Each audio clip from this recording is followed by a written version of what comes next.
आजको भिडियोको थम्बनेल यहाँहरूले देख्नु भएको छ साथीहरु। थम्बनेलमा के लेखेको छ भने यसो गर्नुहोस् नत्र तपाईको च्यानलमा चाहिँ स्ट्राइक आउँछ। एकदम नै सही कुरा हो। कस्तो प्रकारको स्ट्राइक आउँछ त? कम्युनिटी गाइडलाइन्सको स्ट्राइक आउँछ। के गर्दाखेरि कम्युनिटी गाइडलाइन्सको स्ट्राइक आउँछ त? भिडियोमा हामी सचेत हुनुपर्ने हुन्छ। पक्कै पनि के गर्नुपर्छ यसको बारेमा आजको यो भिडियोमा म बताउन गइरहेको छु। सो यो जान्नको लागि यो भिडियोलाई अन्तसम्म हेर्नुहोला। भिडियोलाई लाइक गर्नुस्, शेयर गर्नुस् र यो च्यानललाई अहिलेसम्म पनि सब्स्क्राइब गर्नु भएको छैन भने सब्स्क्राइब गरेर हामीलाई सपोर्ट गर्नुस्। किन भन्दाखेरि यस्तै प्रकारको टेक्निकल भिडियो लिएर म उपस्थित हुन्छु यो च्यानलमा दैनिक रूपमा। अब लागौं आजको विषयवस्तुमा।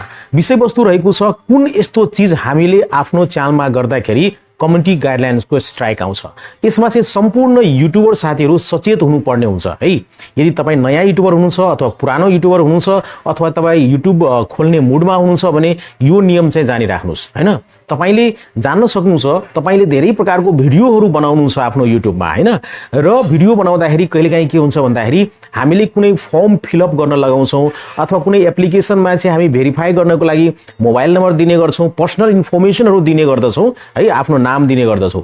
साथीहरु एउटा कुरा याद राख्नु होला, तपाईले कुनै पनि भिडियो कन्टेन्ट तयारी गर्दै हुनुहुन्छ भने र तपाईले कुनै एप्लिकेसनको रिभ्यु गर्दै हुनुहुन्छ अथवा तपाईले गभर्नमेन्ट जबको लागि कुनै एप्लाई गरेर देखाउँदै हुनुहुन्छ अथवा कुनै अकाउन्ट बनाउनको लागि चाहे त्यो पर्सनल प्राइभेट वेबसाइटको होस् अथवा गभर्नमेन्ट वेबसाइटको होस्, तपाईले जुन नेम, एड्रेस, मोबाइल नम्बर र यस्तै प्रकारको महत्त्वपूर्ण इन्फर्मेसनहरु तपाईले त्यसमा राख्नुहुन्छ भने त्यसलाई रिभिल नगर्नुला साथीहरु। पक्कै पनि त्यसलाई चाहिँ कभर गरेर राख्नुला।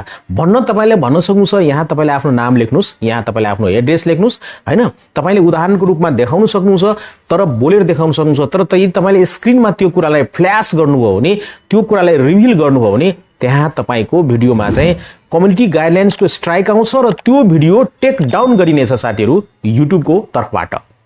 त्यसकारणले यस्तो गर्नुभयो भने जुनै बेला पनि तपाईको युट्युब च्यानलमा चाहिँ स्ट्राइक आउँछ। त्यसैकारणले मेरो अनुरोध के रहेको छ भन्दाखेरि आजको यो भिडियो बनाउनुको मेरो उद्देश्य त्यही रहेको छ। सम्पूर्ण नयाँ साथीहरु, पुरानो साथीहरु जुन युट्युबर हुनुहुन्छ उहाँहरुलाई एउटा सचेत गराउनको लागि कि तपाईले कुनै पनि भिडियो बनाउनुहुन्छ भने त्यहाँ पर्सनल इन्फर्मेसनहरु राख्नुहुन्छ भने त्यो पर्सनल इन्फर्मेसनहरुलाई रिभिल चाहिँ नगर्नुस् है, कभर गरेर राख्नुस् है। त्यसलाई छोपेर राख्नुस्, छोपेर भिडियो बनाउनुस्। यति मेरो जानकारी रहेको छ साथीहरु। यो भिडियो यहाँलाई कस्तो लाग्यो कमेन्टमा चाहिँ लेख्नुला, हो कि होइन, यस्तो गर्नुपर्छ कि पर्दैन हैन। पक्कै पनि आफ्नो विचार चाहिँ कमेन्टमा लेख्नुला। भिडियोलाई लाइक गर्नुला, शेयर गर्नुला ताकि अरु पनि साथीहरुलाई जानकारी होस् हैन। यो च्यानललाई अहिलेसम्म पनि सब्स्क्राइब गर्नु भएको छैन भने सब्स्क्राइब गरेर हामीलाई सपोर्ट गर्नुहोस् र ऑल बेल बटन थिच्नुस् नोटिफिकेसनको लागि र भिडियो हेर्नको लागि। किन भन्दाखेरि यो च्यानलमा यस्तै गरिकन साथीहरु भिडियो लिएर म उपस्थित हुन्छु दैनिक रूपमा। यहाँहरुको समय एकदमै शुभ होस् भन्दै आजको यो भिडियोबाट म बिदा लिन चाहन्छु। टेक केयर, गुड बाइ, जय नेपाल।